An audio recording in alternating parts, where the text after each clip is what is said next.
প্রিয় শিক্ষার্থীরা, আশা করছি যে যেখানে আছো ভালো আছো।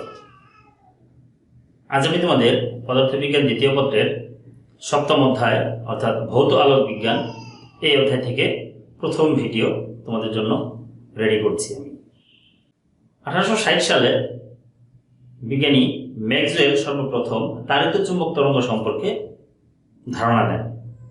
তিনি ধারণা করেন আলোর গতিতে তড়িৎ এবং চুম্বক উপাংশের মাধ্যমে এক ধরনের তরঙ্গ রয়েছে, যার ভবিষ্যৎবাণী করে যান তিনি অবশ্য তার জীবদ্দশায় এটা প্রমাণ করতে পারেননি। প্রায় 27 বছর পরে বিজ্ঞানী হেনরিক হার্টজ ম্যাক্সওয়েলের এই তত্ত্বটি পরীক্ষামূলকভাবে প্রমাণ করেন। বিজ্ঞানী হেনরিক হার্টজ একটি তড়িৎ উৎস থেকে তাড়িত চুম্বক তরঙ্গের উৎপত্তি হয় বলে প্রমাণ করতে সক্ষম হন। তো তাড়িত চুম্বক তরঙ্গটি কি, এটা আমরা একটু জেনে নিতে চাই। আলোক তরঙ্গ একটি তাড়িত চুম্বক তরঙ্গ, যার একটি তড়িৎ উপাংশ এবং একটি চুম্বক উপাংশ রয়েছে, এবং এই তড়িৎ উপাংশ চুম্বক উপাংশ পরস্পরের সাথে সমকোণে অবস্থান করবে এবং তারা তরঙ্গ প্রবাহের দিকের সাথেও সমকোণে অবস্থান করবে। এই তড়িৎ উপাংশ এবং চুম্বক উপাংশের এর আলোড়নের মাধ্যমে বা স্পন্দনের মাধ্যমে এরা সামনের দিকে অগ্রসর হয় এবং এদের উভয়ের কম্পাঙ্ক কিন্তু সমান হবে। এটা হচ্ছে মোটামুটি তাড়িত চুম্বক তরঙ্গ। আমরা একটা চিত্র এঁকে দেখতে পারি। আমরা এখানে দেখতে পাচ্ছি এক্স অক্ষ বরাবর তরঙ্গটি সি বেগে গতিশীল। তাহলে ওয়াই অক্ষ বরাবর আমরা ধরতে পারি তড়িৎ উপাংশ এবং জেড অক্ষ বরাবর ধরতে পারি চুম্বক উপাংশ, অর্থাৎ ই এবং বি পরস্পর সমকোণে অবস্থিত এবং তারা চলার পথের সাথেও সমকোণে অবস্থিত। তো এই তাড়িত চুম্বক তরঙ্গের যে ই উপাংশটি রয়েছে, এই ই উপাংশটিকে আমরা গাণিতিকভাবে এভাবে প্রকাশ করতে পারি, E is equal to E not sine twice pi by lambda into CT minus X, যেখানে ই নট হচ্ছে তড়িৎ উপাংশের শীর্ষমান বা বিস্তার এবং ল্যামডা হচ্ছে তরঙ্গের তরঙ্গ দৈর্ঘ্য, সি হচ্ছে তরঙ্গের বেগ এবং টি হচ্ছে সময়, আর এক্স হবে টি সময়ে তরঙ্গ কর্তৃক অতিক্রান্ত দূরত্ব। ঠিক একইভাবে আমরা যদি এর চুম্বক উপাংশকে লিখতে চাই, তাহলে আমরা লিখতে পারবো B is equal to B naught sine twice pi by lambda into CT minus X. এই সমীকরণ যদি তোমরা একটু মনে রাখবে, যদি তোমরা তরঙ্গের সমীকরণ জানো তাহলে সমীকরণটা মনে রাখাটা খুবই সিম্পল। সেম জিনিস তরঙ্গের ক্ষেত্রে তোমরা একটা রাশিমালা পড়েছো, তোমাদের মনে আছে কিনা? y is equal to a sin twice pi by lambda into vt minus x। Same জিনিস, কিন্তু এখানে a ছিল বিস্তার, এখানে e নট বিস্তার, আবার b এর ক্ষেত্রে b নট বিস্তার। এখানে ল্যামডা তরঙ্গ ঠিক আছে, এখানে v ছিল বেগ, এখানে c হচ্ছে বেগ, আর বাকি সব কিন্তু সেম আছে। এই রাশিটাই কিন্তু আমরা এখানে লিখেছি। তবে এখানে যেহেতু তাড়িত চুম্বক তরঙ্গ ও তড়িৎ উপাংশ থাকবে, চুম্বক উপাংশ থাকবে, সেই জন্য তোমার তড়িৎ উপাংশের জন্য একটা রাশিমালা পাবো এবং চুম্বক উপাংশের জন্য আরেকটি রাশিমালা পাবো। এই দুটি রাশিমালা তোমাকে মনে রাখতে হবে। ওকে, আরেকটি বিষয় আমরা আসি, এই যে এখানে যে বেগ রয়েছে, তাড়িত চুম্বক তরঙ্গের যে বেগকে আমরা এভাবে প্রকাশ করতে পারি যে c is equal to e naught by b naught, অর্থাৎ তড়িৎ উপাংশের শীর্ষমান এবং চুম্বক উপাংশের শীর্ষমান এর অনুপাতকে বলা হবে, বা এর অনুপাতটাই হবে তরঙ্গের বেগ, তাড়িত চুম্বক তরঙ্গের বেগ। এবং আমরা এখান থেকে আরেকটা জিনিস দেখতে পাচ্ছি, আমরা যদি এই সমীকরণকে এই সমীকরণে ভাগ দিই তাহলে কিন্তু আমরা এটা লিখতে পারবো e by b is equal to e naught by b naught. কারণ এখানে দেখো e নট এর পরে আর b নট এর পরে যা আছে সবটা সেম, তাহলে ভাগ করলে এটা কেটে যাবে। So e by b is equal to e naught by b naught. তাহলে আমরা e naught by b naught এর জায়গায় কিন্তু e বাই b ও লিখতে পারি, অর্থাৎ c ইজ ইকুয়াল টু আমরা এটাও লিখতে পারি e ডিভাইডেড বাই b। অর্থাৎ তোমার যদি তড়িৎ উপাংশের শীর্ষমান জানা থাকে তাহলে তুমি চুম্বক উপাংশের শীর্ষমান বের করতে পারবে, অথবা চুম্বক উপাংশের শীর্ষমান জানা থাকলে তড়িৎ উপাংশের শীর্ষমান বের করতে পারবে। ঠিক একইভাবে তড়িৎ উপাংশ জানা থাকলে চুম্বক উপাংশ বের করতে পারবে, আবার চুম্বক উপাংশ জানা থাকলে তড়িৎ উপাংশটাও বের করতে পারবে। এক্ষেত্রে তোমাকে মনে রাখতে হবে সিটা হচ্ছে শূন্য মাধ্যমে আলোর বেগ, যেটা হচ্ছে 3 × 10⁸ মিটার পার সেকেন্ড, তোমরা সবাই জানো। তাহলে এগুলো বসে আমরা এগুলো বের করতে পারবো। তাড়িত চুম্বক তরঙ্গের বেগকে ম্যাক্সওয়েল আরেকভাবে প্রকাশ করেছিলেন, সেটা হচ্ছে এইভাবে শূন্য মাধ্যমের মধ্যে দিয়ে c = 1/√μ0 epsilon not. c = 1/√μ0 epsilon not. তোমরা জানো এখানে মিউনটটা কি? মিউনটটা হচ্ছে মাধ্যমের চৌম্বক প্রবেশ্যতা এবং এর মান হচ্ছে 4 পাই গুণন 10⁻⁷ ওয়েবার পার অ্যাম্পিয়ার মিটার অথবা টেসলা মিটার পার অ্যাম্পিয়ার। দেন আমরা আবার এপসাইলন নটের কথা বলি। এপসাইলন নটকে বলা হয় হচ্ছে শূন্য মাধ্যমের, এটা কিন্তু শূন্য মাধ্যমের, সরি এটা শূন্য মাধ্যমের হবে, শূন্য মাধ্যমের তড়িৎ ভেদনযোগ্যতা।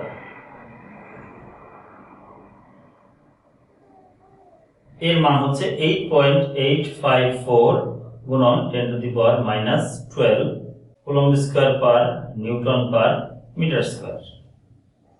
8.854 গুণন 10⁻⁻12 coulomb square per newton per metre square. এটা হচ্ছে আমাদের এপসাইলন নটের মান। এই মিউ নট এবং এপসাইলন নট যে মান দুটি আমি দিলাম, এই মান দুটি সমীকরণে বসিয়ে দিলে এখান থেকে সি এর মান কিন্তু পাওয়া যাবে 2.998 গুণন 10⁸ metre per second. That means আমরা লিখি 3 গুণন 10⁸ মিটার পার সেকেন্ড। ওকে, তাড়িত চুম্বক তরঙ্গের ক্ষেত্রে আরেকটা বিষয় আমাদেরকে পড়তে হবে, খুব গুরুত্বপূর্ণ একটা রাশি রয়েছে যার নাম হচ্ছে Poynting vector. What is Poynting vector? Poynting vector কি এটা আমরা একটু জেনে নিই। সাধারণ তরঙ্গের ক্ষেত্রে আমরা যেটা তীব্রতা বলি, ওই জিনিসটিকেই, ওই রাশিটিকেই তাড়িত চুম্বক তরঙ্গের ক্ষেত্রে বলা হয় পয়েন্টিং ভেক্টর।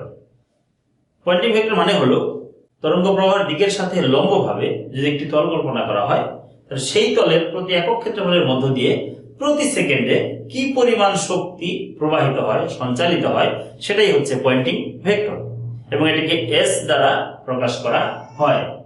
যদি তড়িৎ উপাংশ ই এবং চৌম্বক উপাংশ বি হয়, তাহলে পয়েন্টিং ভেক্টর এস কে এভাবে লেখা যায়, s = 1/μ0 ইনটু ই ক্রস বি। এটা হচ্ছে পয়েন্টিং ভেক্টর, এটা পয়েন্টিং ভেক্টরের মূল রাশিমালা। এখন আমরা কিন্তু এটা নিশ্চিতভাবে বলতে পারি ই এবং বি এরা কিন্তু পরস্পর সমকোণে থাকবে। স্পন্দিত হয়ে যে অবস্থায় যাক না কেন, ই এবং বি সবসময় কিন্তু সমকোণে অবস্থান করবে। যেহেতু ই এবং বি এর মধ্যবর্তী কোণ 90 ডিগ্রি, তার মানে আমরা লিখতে পারি ই ক্রস বি কে কি লিখতে পারি, মান কি হবে, ই বি সাইন থিটা। তো সাইন থিটার মান হচ্ছে 90 ডিগ্রি সাইন 91। সেই জন্য আমরা লিখতে পারি, মান যদি লিখি s = 1/μ0 ইনটু ই বি, কারণ E B sine 90 degree, sine 90 degree 1। So আমরা লিখতে পারি s = হচ্ছে e into B by mu naught. এই বি বাই মিউ নট কে লেখা যায় আবার h, দ্যাট মিন্স s = হচ্ছে e h। এটা আমরা মনে রাখবো, এটা মনে রাখবো, এটা মনে রাখবো, এটা মনে রাখবো। এটা হচ্ছে তোমার পয়েন্টিং ভেক্টরের রাশিমালা। পয়েন্টিং ভেক্টরের একক হচ্ছে ওয়াট পার মিটার স্কয়ার। আমরা এটা মনে রাখবো, তীব্রতার একক যা, পয়েন্টিং ভেক্টরের এককও তাই, একই রাশি যেহেতু। প্রিয় শিক্ষার্থীরা, আজকে লেকচারে আরেকটি গুরুত্বপূর্ণ বিষয় তোমাদের আমি জানাতে চাই, সেটি হচ্ছে তাড়িত চুম্বক বর্ণালী বা ইলেকট্রোম্যাগনেটিক স্পেকট্রাম সম্পর্কিত। তো তাড়িত চুম্বক বর্ণালীটা কি আসলে? তাড়িত চুম্বক বর্ণালীর অন্তর্গত কয়েকটি বিকিরণ রয়েছে, যেমন দৃশ্যমান আলো, অবলোহিত রশ্মি, বেতার তরঙ্গ, তোমার অতি বেগুনি রশ্মি, এক্স রশ্মি, গামা রশ্মি। এই যে যত ধরনের বিকিরণ রয়েছে, এই বিকিরণগুলো পাশাপাশি স্থাপন করলে যে বর্ণালীটা তৈরি হয় তাকে আমরা বলি হচ্ছে ইলেকট্রোম্যাগনেটিক স্পেকট্রাম বা তাড়িত চুম্বক বর্ণালী। এখন এই যে তাড়িত চুম্বক বর্ণালী রয়েছে, এই তাড়িত চুম্বক বর্ণালীর মধ্যে যে বিভিন্ন ধরনের তরঙ্গ রয়েছে, সেই তরঙ্গগুলোর বৈশিষ্ট্য কি সেই সম্পর্কে আমি একটু বিস্তারিত তোমাদের জানাতে চাই। আমি এই তরঙ্গগুলোকে যদি তরঙ্গ দৈর্ঘ্যের মানের নিম্নক্রমে সাজাই, অর্থাৎ বেশি তরঙ্গ দৈর্ঘ্য থেকে কম তরঙ্গ দৈর্ঘ্যের দিকে আমি যেতে থাকি, তাহলে প্রথমে যার নাম আসবে সেটা হচ্ছে বেতার তরঙ্গ। বেতার তরঙ্গের তরঙ্গ দৈর্ঘ্য হচ্ছে সবচেয়ে বেশি। আর সব শেষে যে নামটা আসবে সেটা হচ্ছে গামা রশ্মি। গামা রশ্মির তরঙ্গ দৈর্ঘ্য সবচেয়ে কম হয়ে থাকে। এই তরঙ্গগুলোকে বা এই বিকিরণগুলোকে আমরা কিন্তু শুধুমাত্র তরঙ্গ দৈর্ঘ্যের সীমার মাধ্যমে প্রকাশ করতে পারি বা সংজ্ঞায়িত করতে পারি। যেমন যদি বলা হয় বেতার তরঙ্গ কাকে বলে, তাহলে আমি এভাবে বলতে পারবো, যেসব তাড়িত চুম্বক তরঙ্গের তরঙ্গ দৈর্ঘ্য 5 × 10⁴ মিটার থেকে 10⁻⁻⁴ মিটার পর্যন্ত বিস্তৃত তাদেরকে বলা হবে বেতার তরঙ্গ। সংজ্ঞা আসলে আমরা এভাবে দিতে পারি। এখন এই বেতার তরঙ্গের উৎপত্তি হওয়ার উৎসটা কি, কোথা থেকে বেতার তরঙ্গ উৎপন্ন হয়ে থাকে? এটা সাধারণত তড়িৎ মাধ্যমের স্পন্দনের মাধ্যমে বেতার তরঙ্গের সৃষ্টি হয়। তড়িৎ মাধ্যমের স্পন্দন বা তড়িৎ স্পন্দন, ইলেকট্রিক ভাইব্রেশনের মাধ্যমে আমাদের বেতার তরঙ্গটা সৃষ্টি হতে পারে। বেতার তরঙ্গের মধ্যে ভাগ রয়েছে, মাইক্রোওয়েভ থাকে, তোমার এখানে রাডার ওয়েভ আছে, টেলিভিশন ওয়েভ বা টিভি ওয়েভ আছে, এভাবে ভাগ করা হয়ে থাকে। তো মাইক্রোওয়েভকে আমি আবার আলাদা করে বলেছি, বইয়ে ওটা বলা আছে, আমি সেটা একটু বলে দিচ্ছি। মাইক্রোওয়েভ সেই তরঙ্গ যেই তরঙ্গের তরঙ্গ দৈর্ঘ্যের সীমা হবে 10⁻⁻1 মিটার থেকে 10⁻³ মিটার পর্যন্ত। এই রেঞ্জের মধ্যে যে তাড়িত চুম্বক তরঙ্গ তাদেরকে বলা হবে মাইক্রোওয়েভ। এবং এই মাইক্রোওয়েভ উৎপন্ন হয় মূলত ক্লাইস্ট্রন এবং ম্যাগনেট্রন নামক এক বিশেষ ধরনের বাতি রয়েছে বা ল্যাম্প রয়েছে, এই ল্যাম্প থেকে এই তরঙ্গটার সৃষ্টি হয়ে থাকে। আর এই মাইক্রোওয়েভ তরঙ্গটা ব্যবহার করা হয় রাডারে, বিমান চালনায় ব্যবহার করা হয়। এবং মাইক্রোওয়েভ ওভেন সম্পর্কে তোমরা জানো, যে রান্না বান্না বা খাবার গরম করার জন্য যে বিশেষ যন্ত্রটি তৈরি করা হয় মাইক্রোওয়েভ ওভেন, এই ওভেনের আমরা মাইক্রোওয়েভটা ব্যবহার করে থাকি। এরপরে রয়েছে অবলোহিত রশ্মি, ইনফ্রারেড। অবলোহিত রশ্মি এর তরঙ্গ দৈর্ঘ্যের সীমা হচ্ছে 10⁻³ মিটার থেকে 4 × 10⁻⁷ মিটার। এবং এই তরঙ্গের উৎস হচ্ছে তোমার সূর্য, তড়িৎ শিখা এবং তড়িৎ চুল্লি, এইসব জায়গা থেকে অবলোহিত রশ্মি উৎপন্ন হতে পারে। অবলোহিত রশ্মির বিভিন্ন ব্যবহার রয়েছে, যেমন বিভিন্ন রোগ নিরাময়ে, শিল্প কারখানায় অন্ধকারে ছবি তোলার জন্য অবলোহিত রশ্মি ব্যবহার করা হয়ে থাকে। এরপরে যেটি রয়েছে সেটি হচ্ছে আমাদের দৃশ্যমান আলো। আমরা যে আলোটি সবসময় দেখে থাকি সেটি হচ্ছে দৃশ্যমান আলো। আর এই দৃশ্যমান আলো, এটা কিন্তু আবার তোমরা জানো, দৃশ্যমান আলোর আমি আগে বলে নিই যে দৃশ্যমান আলোর যে তরঙ্গ দৈর্ঘ্য তার সীমাটা হচ্ছে 7.8 × 10⁻⁷ মিটার থেকে 3.8 × 10⁻⁷ মিটার পর্যন্ত। এই সীমার মধ্যে, এটা কিন্তু খুব ছোট্ট একটা সীমা, অর্থাৎ আমাদের যে বর্ণালীর যে সীমা রয়েছে, আমাদের ইলেকট্রোম্যাগনেটিক স্পেকট্রামের যে চিত্রটি রয়েছে তার মধ্যে খুব সামান্য অংশ জুড়ে কিন্তু এই দৃশ্যমান আলোটা দেখা যায়। তার মানে দৃশ্যমান আলোর পরিসীমা খুবই অল্প। এই দৃশ্যমান আলোকে আবার 7টা বর্ণে বিভক্ত করা হয়, আমরা সেটা একটু পরে আসতেছি। তার আগে আমি বলি, দৃশ্যমান আলোর পরেই আসবে হচ্ছে তোমার অতি বেগুনি রশ্মি, আলট্রাভায়োলেট রে যেটাকে বলি আমরা। এর তরঙ্গ দৈর্ঘ্যের সীমা হচ্ছে 5 × 10⁻⁷ মিটার থেকে 5 × 10⁻⁹ মিটার পর্যন্ত। 5 × 10⁻⁷ মিটার থেকে 5 × 10⁻⁹ মিটার পর্যন্ত। এই সীমার মধ্যে যে তাড়িত চুম্বক তরঙ্গ তাদেরকে আমরা বলে থাকি অতি বেগুনি রশ্মি। কার্বন আর্ক ল্যাম্প নামক একটা বিশেষ ধরনের বাতি রয়েছে। এছাড়াও উত্তপ্ত বস্তু এবং সূর্যের মধ্য থেকে এই অতি বেগুনি রশ্মিটা কিন্তু উৎপন্ন হয়ে থাকে। অতি বেগুনি রশ্মি আলোক তড়িৎ ক্রিয়ায় খুব ব্যবহৃত হয়। আলোক তড়িৎ ক্রিয়া সংঘটনের জন্য এই অতি বেগুনি রশ্মিটা প্রয়োজন পড়ে। অতি বেগুনি রশ্মি দ্বারা আমরা এই ঘটনাটা ঘটাতে পারি। ঠিক এরপরেই রয়েছে এক্স রশ্মি বা এক্স রে। এক্স রে তোমরা চিনো না এমন কেউ নেই। এক্স রে বিভিন্ন কাজে লাগে, চিকিৎসায় ব্যবহার করা হয়, শিল্প কারখানায় ব্যবহার করা হয়। এখন এই এক্স রশ্মি বা এক্স রে এর তরঙ্গ দৈর্ঘ্যের সীমারেখাটাকে সেটা আমরা একটু জেনে নিই। 5 × 10⁻⁸ মিটার থেকে 5 × 10⁻⁻15 মিটার পর্যন্ত তরঙ্গ দৈর্ঘ্য, এই তরঙ্গ দৈর্ঘ্যের সীমাটাকে বলা হবে এক্স রশ্মি। এবং এক্স রশ্মি সাধারণত উচ্চ গতি সম্পন্ন ইলেকট্রনের যে গতিশক্তি, সেই গতিশক্তির একটা সামান্য অংশ এক্স রশ্মিতে পরিণত হয়ে থাকে। আমরা এক্স রশ্মি সম্পর্কে পড়বো যখন পরবর্তী অধ্যায়ে, তখন আমরা বিষয়গুলো নিয়ে বিস্তারিত আলোচনা করব। তো এক্স রশ্মির ব্যবহার রয়েছে অনেক, এটা আমরা জানি। বিভিন্ন ক্ষেত্রে এক্স রশ্মি ব্যবহার করা হয়, বিশেষ করে চিকিৎসা ক্ষেত্রে যে এক্স রশ্মির অবদানের কোনো শেষই নেই, তাই না? আমরা জানি এটা শিল্প কারখানায় এক্স রশ্মি ব্যবহার করা হয়, আমরা এটা আলাদা করে আবার পড়বো তখন। তো আপাতত আমরা এর পরের রশ্মিতে চলে যাই, আর সেটি হচ্ছে গামা রশ্মি। গামা রশ্মির তরঙ্গ দৈর্ঘ্যের সীমাটা এরকম, 5 × 10⁻⁻11 মিটার থেকে 5 × 10⁻⁻15 মিটার বা তার নিচের যে তরঙ্গ দৈর্ঘ্য রয়েছে, এই ধরনের যত তারিত চুম্বক তরঙ্গ রয়েছে তাদেরকে আমরা বলে থাকি গামা রশ্মি। একটা জিনিস খেয়াল করো, আমাদের এক্স রশ্মির সর্বনিম্ন সীমা কিন্তু 5 × 10⁻⁻15 মিটার পর্যন্ত। আবার আমরা গামা রশ্মির ক্ষেত্রেও বলছি 5 × 10⁻15 মিটার পর্যন্ত বা তার চেয়ে কম। তার মানে দেখা যাচ্ছে এক্স রশ্মি এবং গামা রশ্মির মধ্যে একটা উপরের লেপন আছে, ওভারল্যাপিং আছে, কিন্তু অর্থাৎ দুটোর মধ্যে মিল রয়েছে তরঙ্গ দৈর্ঘ্যের। তারপরে এটা এক্স রশ্মি এবং এটাকে আমরা গামা রশ্মি আলাদা করে বলে থাকি। এই হচ্ছে আমাদের মোটামুটি ইলেকট্রোম্যাগনেটিক স্পেকট্রাম। তো আমি মাঝখানে একটা স্কিপ করেছিলাম যে আমাদের যে দৃশ্যমান আলো রয়েছে, এই দৃশ্যমান আলোর যে 7টা বর্ণ রয়েছে তোমরা জানো, বেনিয়া সহ কলা, বেগুনি, নীল, সবুজ, হলুদ, কমলা, লাল, এই 7টি বর্ণ রয়েছে। যে এই 7টি বর্ণের মধ্যে এদের কিন্তু প্রত্যেকের তরঙ্গ দৈর্ঘ্য আলাদা, আর আলাদা বলেই এদের রংটা ভিন্ন ভিন্ন হয়ে থাকে। এখন এই 7টি বর্ণের যে তরঙ্গ দৈর্ঘ্য তাদের সীমাটাকে আমি একটু এক নজরে বলে দিচ্ছি। বেগুনি বর্ণের তরঙ্গ দৈর্ঘ্য সবচেয়ে কম তোমরা জানো, এবং লাল বর্ণের তরঙ্গ দৈর্ঘ্য সবচেয়ে বেশি। আমি কম থেকে শুরু করছি।